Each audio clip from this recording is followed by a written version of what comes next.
26.4 degrees, 26.4. And the starting mileage is 48792, 48792.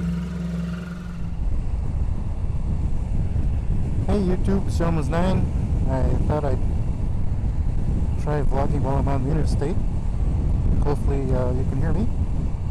And hopefully my battery doesn't die. So,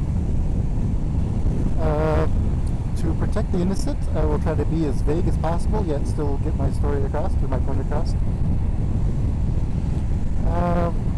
So a lot of you probably have people like this. You have a co-worker who has no personal skills whatsoever. It's as if they were born to not be able to communicate with humans. Whether they're silent or they get very angry or defensive or they attack people verbally or whatever. Well, I have, or had, you don't know, one such coworker who, very smart guy, very, very smart. He reads a lot, he studies a lot, he's very smart. But the problem is, when he actually has to talk to a person, not so good. And to be more specific, he really likes to demean people, like put them down, to really put them in their place. And he doesn't even know that he's doing it. He kind of just views it as normal. Ah, great, that was Waze telling me there's an accident up here. So anyways, excuse me. So, let me give you an example. There's another developer who was going to implement something, and they had a discussion about it, and he implemented it the way he thought they discussed it. And after he was done, he checked all his code in. This guy reviewed it, and I was there. It was late in the evening. It was me, this developer, and then this other guy. And he stood up, walked over to the developer, and got really close to his face and started like pointing his finger at his face and said, "Why did you do this? You did this wrong. Don't you know what you're doing? This is completely wrong. This is not what we talked about." No, so if you can imagine a conversation like that, but much more intense. And that's what he was doing to this guy. And so, of course, the developer reports to me, so I had to stand up and I had to get in between this to figure out what's going on. So that is the scenario. That was a setup. I'll just say that the conversation was fine at the end. But really the point is this guy has this problem. He likes to put people down. He likes to assert his intelligence over others and show how smart he is and all this other stuff. And he doesn't know that he's doing it. That's actually the real issue. He doesn't know that he's doing it. So he had been warned a couple of times by management and by HR not to do this, that he could be terminated because of it. Well, so my boss, no offense, had tried to work with him, and I don't think he said it, but basically he wanted my help. So he called a meeting, so it'd be my boss, me, and then this other guy. This other guy reported to my boss as well, so in a way we were kind of peers. So my boss tried to explain the situation and that it really shouldn't happen again, etc.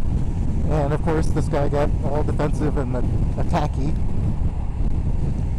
And I don't know how far into it, but basically I actually put my hand up and said, and you could probably call me rude on this, but I said, hold on a second, let me take over from here. And so now for the next hour and a half, I did all the talking. Well, me and this other guy did all the talking. My boss kind of just sat on the side. So remember here, I have to try to summarize this hour and a half conversation down into nothing. So what I said was, so I brought up a couple examples, like the example I just told you, and I said, that story, I get it. You didn't implement what you want, but you have to realize that there's a possibility that he did what he did because he thought it was right. And the difference is, what he thought was right and what you thought were right are two different things. And it's not about telling him that he did it wrong. It's about resetting expectations and saying, hey, look, this is actually kind of what I meant.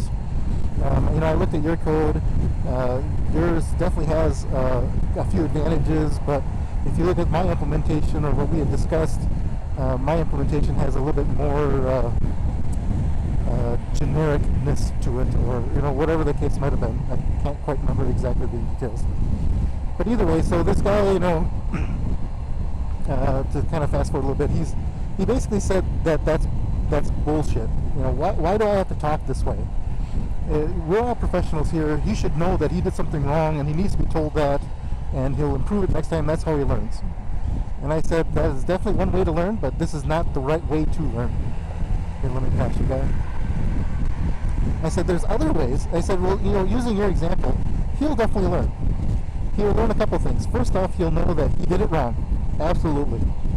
He'll also know that he probably doesn't want to talk to you again in the future, because if he misinterprets something, he's going to get yelled at again.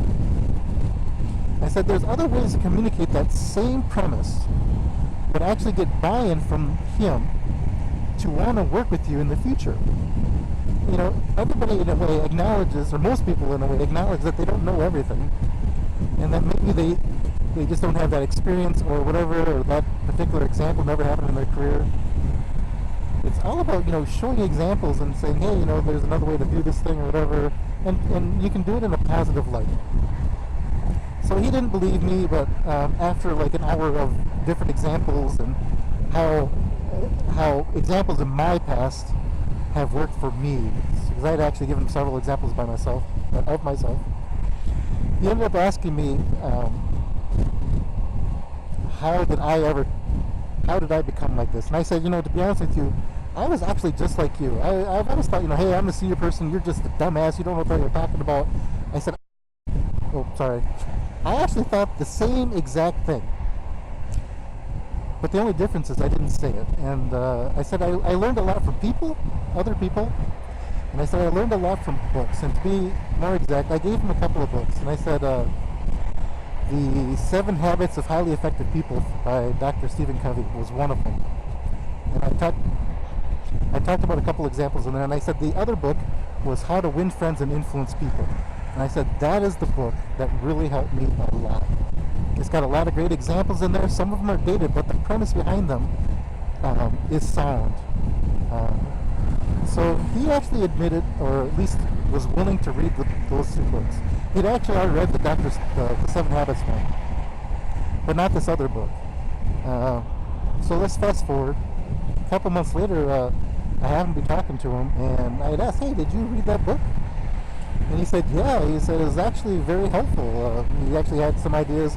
Some really didn't apply to him, or he doesn't see himself doing it, but it did make some good points. And how it can affect relationships with other people in the future. And the other thing that I had noticed, the whole reason why I asked him in the first place, because at some point after that conversation we initially had, like 2 months prior to me asking that question, he actually was very nice to people. Like when he was talking to people, you could actually tell in a way he was actually trying to make an effort. So I call that a win. I was surprised he actually read the book, because normally he only reads technical books, not people books. So I would highly recommend to anybody who's listening to this. So specifically, The 7 Habits of Highly Effective People, excellent book. Or I listened to this as an audiobook. But the other book that I listened to was How to Win Friends and Influence People. I don't remember the author offhand, but I'll put it in the description. But I highly recommend both of those. Alright, well, I guess that's all I have to talk about.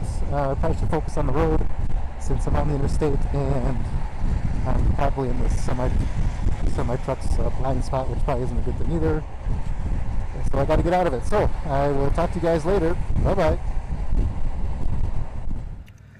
Ending mileage 48833, 48833.